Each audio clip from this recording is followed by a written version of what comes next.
நம்ம இப்போ வீட்டிலையே கம்ப்யூட்டர் சாம்பிராணி எப்படி செய்யலான்னு பார்க்கலாம். இது நம்ம சாமி படத்துக்கெல்லாம் வைக்கிறோம் இல்லையா, வாசனை உள்ள பூக்கள். வெறும் பன்னீர் ரோஸ் இருந்தால் ரொம்ப நல்லாயிருக்கும். அது இல்லாட்டாலும் இந்த செவந்திப்பூ, அப்புறம் வேப்பிலை, இதெல்லாம் நம்ம சாமிக்கு வைக்கிறோம் இல்லையா, இதெல்லாம் கீழே தூக்கி போடாமல் நல்லா சேமித்து வச்சு ஒரு நாள் நல்ல வெயிலில் காய வச்சு இது மாதிரி நல்லா பொடியணும். அது மாதிரி காய வச்சு வேணுங்கிறத வச்சுக்கோங்க. அடுப்பு கறி ஒரு கைப்பிடி அளவு நான் நல்லா காய வச்சுருக்கேன். மருதாணி விதை அது நல்லா பொடி பண்ணி வச்சுக்கணும், காய வச்சுக்கணும். சாம்பிராணி 50 கிராம், சூடம் ஒரு 4 வில்லை, ஜவ்வாது 1 பாட்டில், ரோஸ் வாட்டர் தேவையான அளவு நம்ம பயன்படுத்திக்கணும். வெண்கடுகு 50 கிராம்,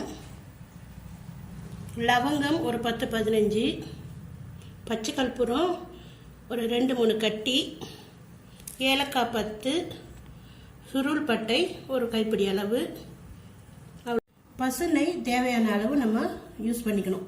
காய வச்சிருக்கோம் இல்லையா, அந்த கறியை ஒரு பெரிய மிக்சி ஜாரில் சேர்த்துக்கோங்க. அதோட இந்த பூவை கொஞ்சம் கொஞ்சமாக போட்டு நல்லா பவுடராக அரைக்கணும்.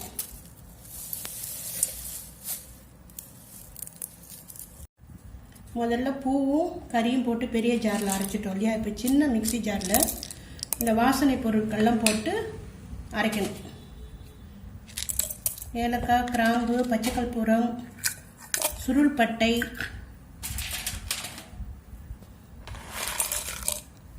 வெண்கடுகு,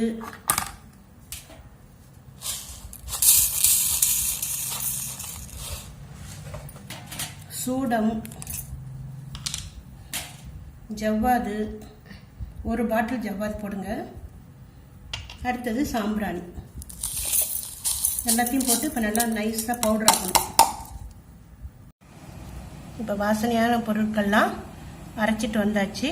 இது கொஞ்சம் திப்பியாக இருந்தாலும் பரவாயில்ல. இப்போது இதில் கறியும் பூவும் போட்டு அரைச்சோம் இல்லையா, அதில் சேர்த்து கலக்கணும்.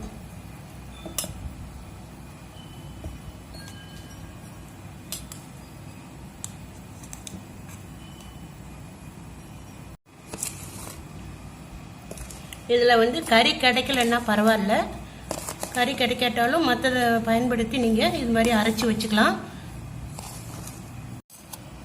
நான் இப்போ அரைச்ச பவுடர் எல்லாமே கலக்க மாட்டேன், ஒரு பார்ட் மட்டும் கொஞ்சமாக கலந்து வச்சுக்கலாம். இதை நீங்கள் ஒரு ஏர்டைட் கண்டெய்னரில் போட்டு வேணுங்கிறப்ப நீங்கள் நெய்யும் ரோஸ் வாட்டரும் கலந்து கோன் மாதிரி செஞ்சுக்கலாம்.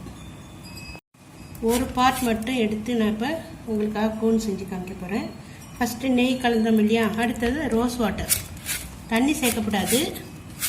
இதை பிடிச்சா இப்படி இது மாதிரி உதிராமல் நல்லா கெட்டியாக வரணும்.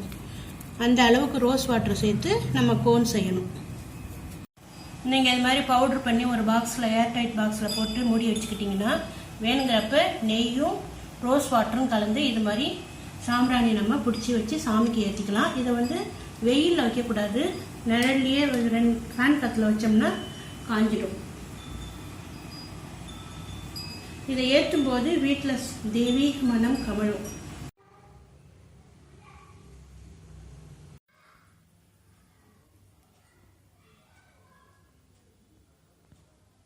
இந்த சாம்பிராணி தயாரிக்கும் போது சாம்பிராணி மிக்சி ஜாரில் போட்டு அரைக்காதீங்க, அது ரொம்ப ஒட்டிக்குது. அதனால என்ன பண்ணுறீங்க, ஒரு பேப்பரில் வச்சு அதை தட்டி பவுடர் ஆக்கி போட்டு சேர்த்துக்குங்க.